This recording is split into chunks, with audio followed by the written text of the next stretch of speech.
ഈ അധ്യാപികമാരല്ല ഈ ലഹരിയുടെ കാരിയർ ആകുക എന്നെല്ലാം പറയുമ്പോൾ കേൾക്കുമ്പോൾ തന്നെ വളരെയധികം വിഷമമുണ്ട്. എന്താണെന്ന് വെച്ച് കഴിഞ്ഞാൽ, ഞാൻ പഠിക്കുന്ന സമയത്ത്, സ്കൂളിൽ പഠിക്കുന്ന സമയത്ത് അന്നല്ല ഈ സിഗരറ്റ് വലിക്കുക എന്ന് പറഞ്ഞാൽ ഭയങ്കര സംഭവം.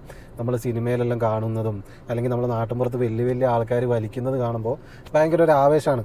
അപ്പം ഞാൻ എന്താക്കും, അതിൻ്റെ ഒരു ഇൻട്രസ്റ്റ് കൊണ്ട് പിന്നെ ഈ കടലാസിലെ പേപ്പർ ചുരുട്ടിയിട്ട് കത്തിച്ചിട്ട് വലിക്കും. ഈ പേപ്പർ ചുരുട്ടി കത്തിച്ച് വലിക്കുമ്പോൾ പുക വരും, സിഗരറ്റ് പോലെ ആക്കിയിട്ട് വലിക്കുമ്പോൾ പുക വരും. പക്ഷേ നമുക്ക് അതിൻ്റെ സംഭവങ്ങൾ, പുകയിലോ കാര്യങ്ങളൊന്നുമില്ല. ഇത് ഒരു ടീച്ചർ കണ്ടിട്ട് ആ ടീച്ചർ എന്നെ ഒരുപാട് ഉപദ്രവിക്കുക, തല്ലി, പ്രിൻസിപ്പളുടെ അടുത്ത് കൊണ്ടുപോയി ഇവൻ അങ്ങനെയാണ് ഇങ്ങനെയാണെന്നെല്ലാം പറഞ്ഞു. ഞാൻ എന്നിട്ട് ആ ടീച്ചറോട് ചോദിച്ചു, ടീച്ചറെ ഞാൻ സിഗരറ്റ് വലിച്ചിട്ടില്ലല്ലോ, ഈ പേപ്പർ ചുരുട്ടിയല്ലേ വലിച്ചു, പിന്നെ എന്തിനാണ് ഇത് ഇത്ര വലിയ വിഷയമാക്കിയത്?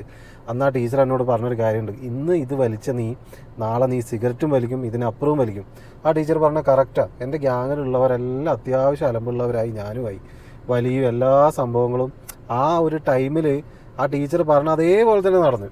നമ്മൾ അതിന് ശേഷം സിഗരറ്റ് വലിക്കാൻ തുടങ്ങി. ഇപ്പോൾ പിന്നെ കുറച്ച് കഴിയുമ്പോൾ സംഭവമെല്ലാം നിർത്തിയെങ്കിലും അന്ന് ആ ടീച്ചറെ കുറേ ദേഷ്യം വന്നിരുന്നു മനസ്സിൽ. അതുപോലെ തന്നെ പിന്നെ നമ്മൾ ഇന്ന് പല ഗ്രൂപ്പുകളിലും നമ്മളെ ക്ലാസ്മേറ്റിൻ്റെ അല്ലെങ്കിൽ വാട്സപ്പ് ഗ്രൂപ്പുകളിൽ ഈ വാർത്ത വരുമ്പോൾ ഈ ടീച്ചർമാരങ്ങനെ പിടിച്ചു എന്ന് പറയുമ്പോൾ ചില ആൾക്കാർ നമുക്കും ഉണ്ടായിരുന്നൊരു ടീച്ചർമാർ അനങ്ങാൻ വിട്ടില്ല, അതാക്കാൻ വിട്ടില്ല എന്ന്.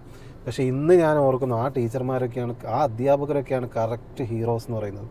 അവർ പറയുന്ന കാര്യങ്ങളും എല്ലാ കാര്യങ്ങളും നമ്മുടെ ജീവിതത്തിൽ നടന്നിട്ടുണ്ടാവും. ഇന്ന് നിങ്ങൾ ആലോചിച്ച് നോക്ക്, ടീച്ചർമാർ ഈ ലഹരി കൊണ്ടുവന്ന് സപ്ലൈ ചെയ്യുക, അവർ അക്കൗണ്ടിൽ കോടിക്കണക്കിന് ഉറുപ്പിക വരിക, വിദ്യാർത്ഥികൾക്കും ആവശ്യക്കാർക്കും കൊടുക്കുക. ഇന്നത്തെ തലമുറ തന്നെ ഇങ്ങനെയാണ്. ഇനി ഇവരെയൊക്കെ പഠിപ്പിച്ചു വരുന്ന നാളത്തെ വിദ്യാർത്ഥികളുടെ അവസ്ഥ എന്താണെന്ന് ആലോചിച്ച് നോക്ക്. എങ്ങോട്ടാണ് നമ്മളെ സമൂഹം പോകുന്നത്? ഇവർക്കെല്ലാം നല്ല ശമ്പളമല്ലേ?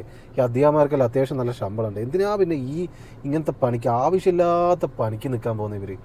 പഴയ പോലെയൊന്നുമല്ല. ഇപ്പോൾ പിടിച്ചു കഴിഞ്ഞാൽ സ്വത്ത് വരെ കണ്ടു കിട്ടുന്ന രീതിയിലാണ് വകുപ്പുകളുള്ളത്. അതുകൊണ്ട് ഇതിന് കൂട്ടു നിൽക്കുന്നവരും കൊണ്ട കൊടുക്കുന്നവരും സൂക്ഷിച്ചോ.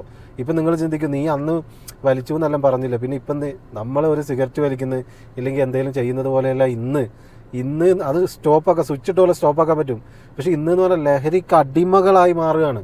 ഇപ്പോൾ ഒരു 2 ബിയർ കഴിക്കുന്നത് അല്ലെങ്കിൽ സിഗരറ്റ് വലിക്കുന്നത് അതൊന്നുമല്ല. ഇന്ന് പേര് പോലും തിരിച്ചറിയാത്ത, സ്വയബോധം പോലും നഷ്ടപ്പെടുന്ന ലഹരിയുടെ പിടിയിലാണ് നമ്മളെ തലമുറ ഉള്ളത്. ഇങ്ങനെ ആയിക്കഴിഞ്ഞാൽ ഈ ടീച്ചർമാർ, ഒരു നന്മ പറഞ്ഞു കൊടുക്കുന്ന ടീച്ചർമാർ ഇങ്ങനെ ആകുകയാണെങ്കിൽ ആരാണ് ഉപദേശിക്കാനുള്ളത്? നമ്മൾ ആരോട് പറഞ്ഞിട്ട് എന്ത് കാര്യമാണുള്ളത്?